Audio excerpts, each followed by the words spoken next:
In the latest financial headlines for you on this Wednesday, stocks drifted lower, easing major indexes a bit farther below the all-time highs they set at the beginning of the week.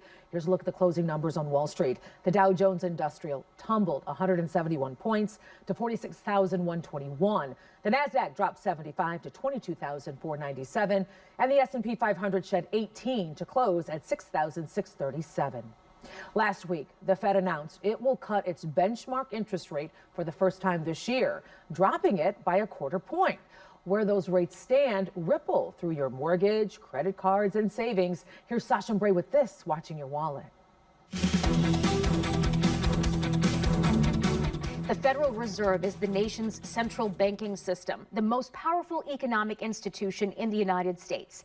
But many consumers don't realize how its moves affect their daily lives. The Fed controls the price of money, and they use interest rates to as the sticker for that. So if the economy is weak, they will lower interest rates to give the economy some juice. If the economy's running a little too hot and inflation is an issue, then they will raise interest rates in an effort to slow the economy and get that inflation under control. A lower benchmark rate does not guarantee mortgage rates will keep dropping, though they've been declining since late July. However, last year, rates didn't fall despite multiple Fed rate cuts. Job security really has a lot to do with whether or not people have the confidence to take the plunge. High home prices and high mortgage rates are a real barrier to affordability, but even a sharp decline in mortgage rates wouldn't do a whole lot for housing if it came in the context of a much weaker economic environment with rising unemployment. Bankrate's chief financial analyst Greg McBride says the smart move for most consumers is to tackle high-cost debt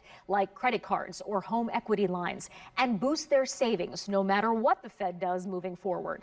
If you're in a situation where you pay down that high-cost debt and you boost your emergency savings, you're then better positioned to weather whatever the economy may throw our way. Remember, mortgage rates are influenced by various factors, including the 10-year Treasury yield. While lower rates can boost the housing market, they're still too high for some buyers. But experts suggest buying now if you can afford it, rather than waiting for potentially lower rates down the road. With this Watching Your Wallet, I'm Sasha Bray.